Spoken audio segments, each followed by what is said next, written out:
जब प्रकाश पीछे की ओर लौटता है तो वो जो प्रक्रिया होती है उसको क्या कहा जाता है?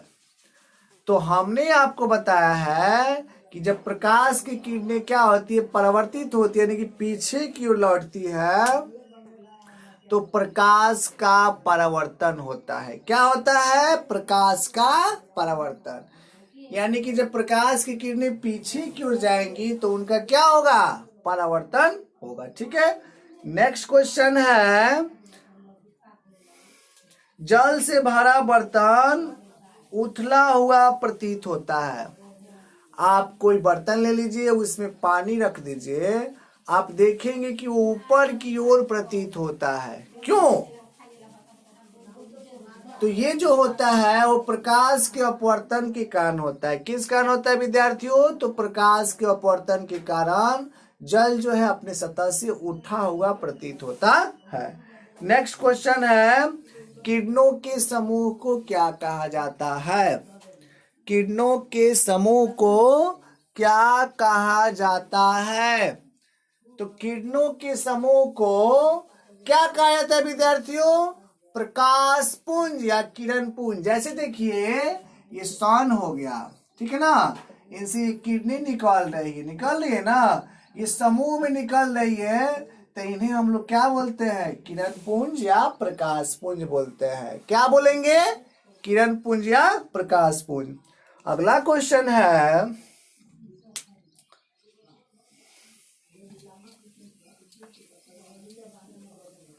क्वेश्चन है उस दर्पण का नाम बताइए। क्वेश्चन पूछा जा रहा है, उस दर्पण का नाम बताइए जो किसी वस्तु का सीधा और आवर्धित प्रतिबिंब बनाता है। कैसा प्रतिबिंब चाहिए? तो सीधा चाहिए, और कैसा? तो आवर्धित, यानी कि बहुत बड़ा। और देखिए विद्यार्थियों, सीधा प्रतिबिंब जो बनता है सदैव उत्तल दर्पण में बनता है। किस दर्पण में बनता है? उत्तल दर्पण में। लेकिन आवर्धित नहीं बनता है, हमको दोनों चाहिए, सीधा और आवर्धित।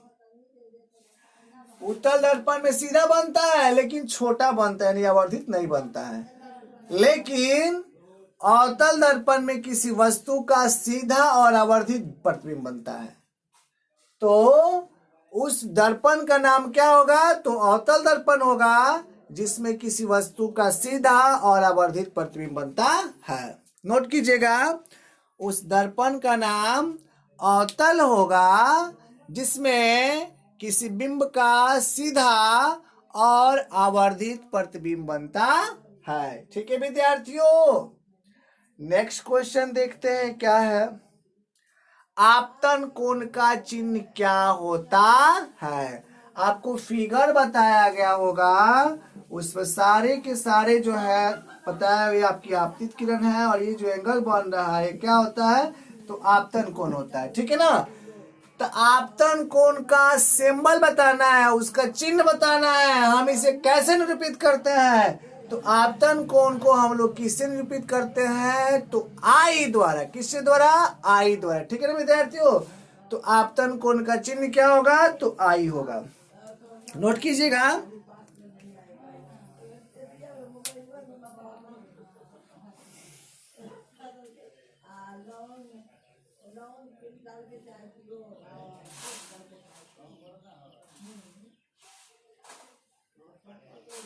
अब कह रहा है अपवर्तनांक का गणितीय रूप। ठीक है ना, अपवर्तनांक का मैथमेटिकल रूप आपसे पूछ रहा है, यानी म्यू इक्वल टू क्या होता है।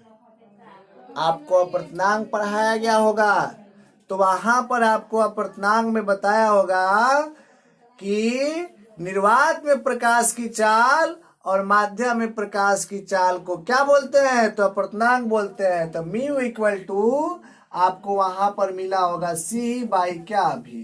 ठीक है ना, जहां सी जो है निर्वात में प्रकाश की चाल है और भी जो है क्या है? माध्यम में प्रकाश की चाल है। चलिए नेक्स्ट क्वेश्चन देखिए क्या है। कह रहा है कि स्नेल के नियम के नाम से जानते हैं। स्नेल के नियम के नाम से जानते हैं। तो आप लोगों ने पढ़ा है कि आपतन कोण की जया अपवर्तन कोण की जया का अनुपात जो होता है वो कांस्टेंट होता है, जिसे स्नेल के नियम से जानते हैं। यानी कि म्यू इक्वल टू होता है साइन आई बटे साइन आर, जहां साइन आई जो है आपतन कोण की जया है और साइन आर जो है अपवर्तन कोण की जया है। ठीक है ना। इसी का जो रेशियो होता है, अनुपात होता है, वो क्या होता है तो कांस्टेंट होता है।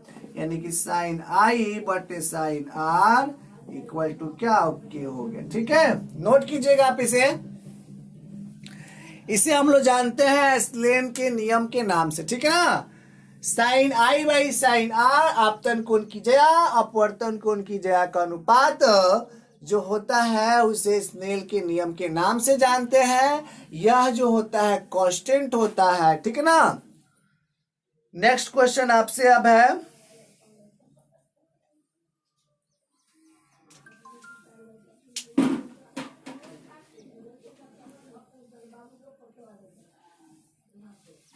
नेक्स्ट क्वेश्चन देखिए विद्यार्थियों।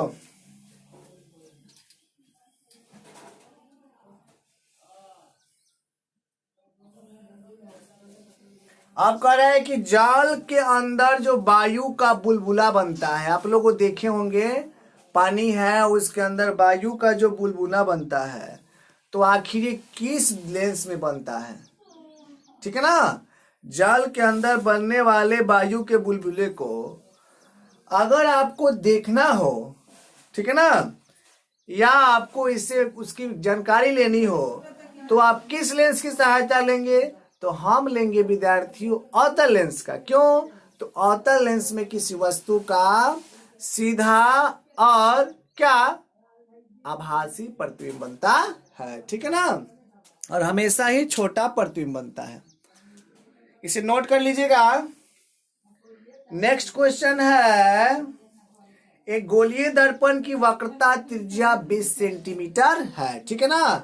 एक गोलीय दर्पण है जिसकी वक्रता त्रिज्या आर जो दे रहा है वो बोल रहा है 20 सेंटीमीटर। तो कह रहा है कि फोकस क्या होगा। आपको 4 ऑप्शन भी दिया हुआ है, तो हम ऑप्शन नहीं लिखेंगे, समय ज्यादा लगेगा। ठीक है ना। इसलिए हम ऑप्शन नहीं लिख रहे हैं, क्वेश्चन नहीं लिख रहे हैं। कहिएगा तो उसे हम लिख देंगे।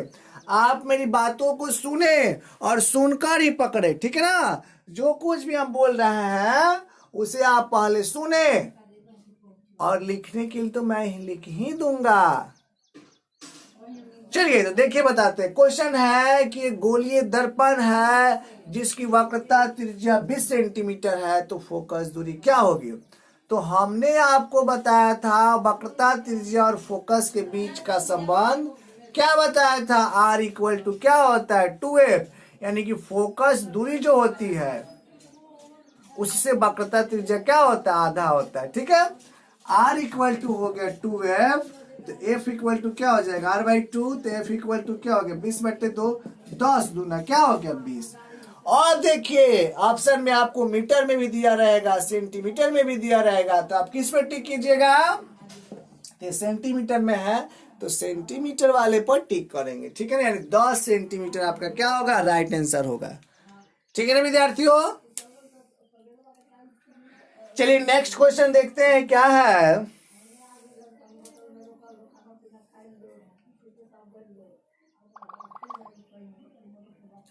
कौन है आपतन कोण और परावर्तन कोण में क्या संबंध है। इन दोनों में रिलेशन बताना है। ठीक है ना।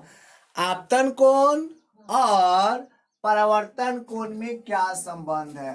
तो आप लोगों को हमने बताया था, परावर्तन के नियम में आपने पढ़ा था कि आपतन कोण परावर्तन कोण के क्या होता है तो बराबर होता है। कोण आई इक्वल टू कोण क्या होता है आर। अगर आपका आपतन कोण 60 डिग्री है तो परावर्तन कोण भी क्या होगा 60 डिग्री ही होगा। आपतन कोण परावर्तन कोण के बराबर होता है। यही इन दोनों में क्या है तो संबंध है।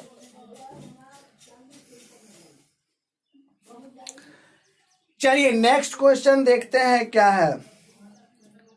कह रहा है प्रकाश के अपवर्तन के किसी एक नियम को बताइए। प्रकाश के परावर्तन के किसी एक नियम को बताइए। तो अभी आप लोग तो एक नियम जाने, क्या जाने, आपतन कोण परावर्तन कोण के बराबर होता है, या आप लोग जानते हैं आपतित किरण, परावर्तित किरण और उस पर डाला गया जो अभिलंब होता है, ये तीनों का तीनों एक ही तल में होता है। आपको फिगर बनाकर इसके नियम को बताया गया। आपतित किरण है, ये परावर्तित किरण है, आपतन कोण है, परावर्तन कोण है, ये अभिलंब है। आपतित किरण, परावर्तित किरण, अभिलंब तीनों एक ही तल में होते हैं। दूसरा नियम आपको बताया गया था आपतन कोण परावर्तन कोण के बराबर होता है, ठीक है ना। तो आप इसे किसी भी नियम को लिख सकते हैं। चलिए आप लोग तो कहिएगा कि पढ़ाया ही नहीं गया, सबका सब पढ़ाया जा चुका है। आपका जो है अब देखा जा रहा है कि आपने कितना कंसेप्ट किया है, आपका क्या कंसेप्ट है। तो चलिए फिर हमारा क्वेश्चन होगा, आप हमारे कमेंट बॉक्स में उसका जवाब दीजिएगा। अगला प्रश्न है लेंस सूत्र क्या है। आपका ऑप्शन भी दिया रहेगा। ऑप्शन आप देख लीजिए, मान लीजिए 1/f equal to 1/v plus 1/u। Option A, option B 1/f equal to 1/v minus 1/u। Option C दोनों, ऑप्शन डी कोई नहीं। टिक कीजिएगा। आपसे क्वेश्चन है कि लेंस सूत्र क्या है। आप इसका जवाब कमेंट बॉक्स में जाकर बताइए कि क्या होना चाहिए। देखिए ये जो है 1/f equal to 1/v plus 1/u क्या है, तो दर्पण सूत्र है। क्या है विद्यार्थियों, दर्पण सूत्र है। आपसे पूछा क्या जा रहा है, तो लेंस सूत्र पूछा जा रहा है। तो लेंस सूत्र क्या होता है, 1/f equal to 1/v minus 1/u। तो आप इसमें किस पर टिक कीजिएगा, तो ऑप्शन नंबर बी पर। अगर आपसे दर्पण पूछेगा तो अब जाकर क्या होगा, ऑप्शन नंबर ए होगा, ठीक है ना, नोट कर लीजिएगा।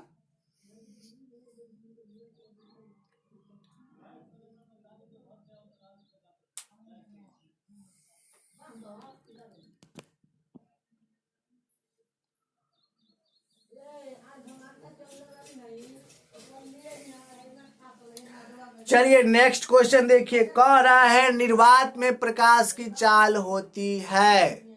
आपसे पूछा जा रहा है कि निर्वात, जिसको सी हम लोग अभी हमने बताया आपको कि म्यू इक्वल टू c/v, तो निर्वात में जो प्रकाश का चाल होता है आखिर वो क्या होता है। आपको ऑप्शन भी दिया है 2 × 10 के घात में 8, ठीक है ना, मीटर प्रति सेकेंड। 3 × 10 के घात में 8 सेंटीमीटर प्रति सेकेंड। 3 × 10 के घात में 8 मीटर प्रति सेकेंड। 3 × 10 के पावर 8 सेकेंड। आप ध्यान से ऑप्शन को देखिएगा और उस पर क्लिक कीजिएगा। ऑप्शन नंबर 1 है 2 × 10⁸ मीटर पर सेकेंड, 3 × 10⁸ सेंटीमीटर पर सेकेंड, 3 × 10⁸ मीटर पर सेकेंड। और ऑप्शन नंबर डी है 3 × 10 केवल सेकेंड दिया है। क्वेश्चन को ध्यान से देखिएगा, उसके बाद ही क्लिक कीजिएगा।